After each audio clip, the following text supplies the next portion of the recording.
warahmatullahi wabarakatuh. Perkenalkan, nama saya Ida Kurniawati, NIM 62. Di sini saya akan mewawancarai adik Sita. Ini sudah ada narasumber saya.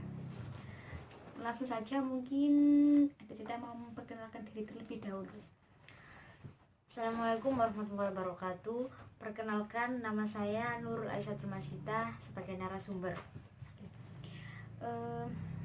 Langsung saja kita ke pembahasan. Di sini saya mau mewawancarai tentang wabah virus corona yang berdampak pada pendidikan pada saat ini. Mungkin adik Sita tahu ya, sudah tahu apa itu virus corona. Menurut saya, virus corona adalah virus yang sangat mematikan dan sangat berbahaya bagi semua orang karena penyebarannya itu sangat cepat dan melalui orang-orang ketika bersin atau virusnya keluar nular gitu ya. Terus apa saja sih gejala dari virus corona tersebut gitu? Gejala yang pertama yaitu demam, habis itu batuk, kemudian sesak, lalu sakit kepala, kemudian sakit tenggorokan, kemudian pilek dan muntah-muntah. Nah, pasti kan ada gejala kan juga ada cara mengatasi atau cara mencegah ya. Apa sih kita untuk mencegah supaya tidak terkena virus corona tersebut gitu? Pencegahannya itu dengan cara kita hidup sehat, seperti melalui rutin cuci tangan dengan sabun antiseptik, kemudian gunakan hand sanitizer dengan kadar alkohol minimal 60%. Kemudian, dan menurut adik Sita itu apa sih dampak munculnya virus corona ini? Dampak bagi masyarakat juga ada, kemudian dampak bagi pendidikan juga ada. Terus menurut Mbak Sita apa dampak pada masyarakat tersebut gitu? Dampaknya yaitu karena dapat mempengaruhi integrasi nasional, seperti para pekerja-pekerja harus diliburkan, harus bekerja di rumah saja, kemudian ibadah juga dilakukan di rumah saja.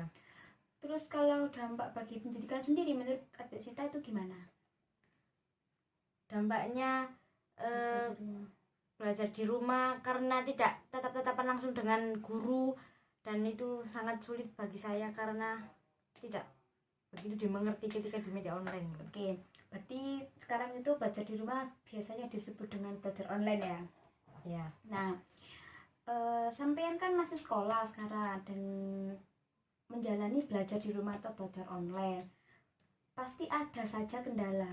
Nah, adik Sita itu kendalanya apa sih saat belajar di rumah atau belajar online kayak gitu? Kendalanya seperti kehabisan paketan, kemudian kadang-kadang juga sinyalnya jelek, juga tidak dapat uang jajan atau uang pemasukan. Selain itu mungkin ada lagi kendala-kendala. Begitu juga itu seperti MTK, kita tidak mengerti karena tidak diterangkan secara langsung oleh gurunya. Nah, terus gimana sih menurut adik Sita itu belajar di rumah sama belajar tatap muka, lebih efektif mana? Bagi saya lebih efektif ketika tatap muka karena ketika saya melihat guru menerangkan, saya lebih mudah paham daripada lewat media online ini. Oke. Apakah temannya Dek Sita juga mengalami kesulitan sama seperti sampean? Teman-teman saya juga mengalami kesulitan karena saya bisa melihatnya dari status mereka. Kemudian di grup itu selalu bicara-bicara hal yang tidak penting karena terlalu banyak tugas, jadi mereka agak bingung kerjanya gimana. Nah, sekarang kan dengan adanya belajar di rumah atau belajar online, kan pastinya tugas semakin menumpuk kan ya. Itu yang dialami siswa atau siswi sekarang. Mungkin adik Sita, bagaimana sih cara mengatasi dengan adanya tugas menumpuk itu? Cara mengatasi saya itu dengan cara mengerjakannya sedikit demi sedikit, walaupun sebenarnya itu agak-agak gimana gitu. Mungkin dari adik Sita itu ada pesan atau kesan yang ingin sampaikan dengan adanya belajar online atau belajar di rumah. karena sepertinya baru kali ini sampean mengalami belajar di rumah ya, karena Iya. sebelum-sebelumnya memang nggak pernah. Dan ini tuh belajar di rumah atau belajar online itu udah hampir 1 bulan, memasuki 1 bulan ya. Iya. Apa sih pesan sama kesan sampean kayak gitu? Pesan saya buat guru-guru yaitu jangan terlalu memberikan banyak tugas, tetap samakan dan belajar biasanya di sekolah.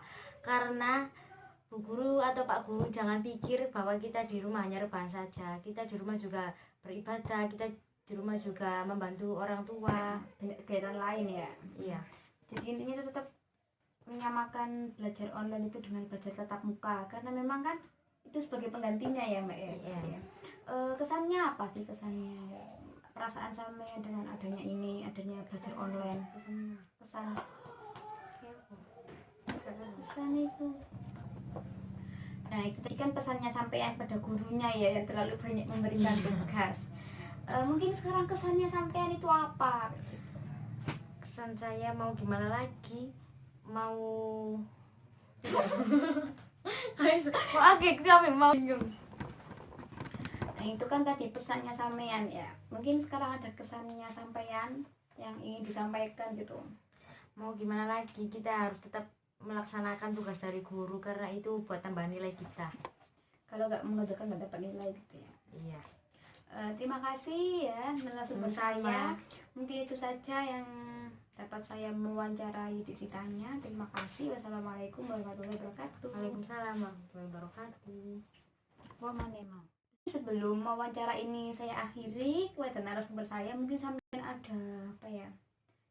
Kata-kata yang ingin sampean itu sampaikan kayak gitu. Semoga wabah atau penyakit ini segera selesai atau segera pergi karena wabah ini dapat merugikan semua orang di dunia. Seperti pekerja-pekerja diliburkan dan mereka sudah tidak menghasilkan penghasilan. Kemudian para murid-murid mereka kewalahan dengan tugas-tugasnya yang dikasih oleh guru. Ibadah juga harus di rumah, harus dibatasi ya. Kita seperti kita halnya ya takut sama orang gitu. Berjumpa sama orang itu takut karena wabah ini. Udah itu saja. Bahaya ya. Terima saja. kasih, itu saja. Saya akhiri. Wassalamualaikum warahmatullahi wabarakatuh. Waalaikumsalam warahmatullahi wabarakatuh.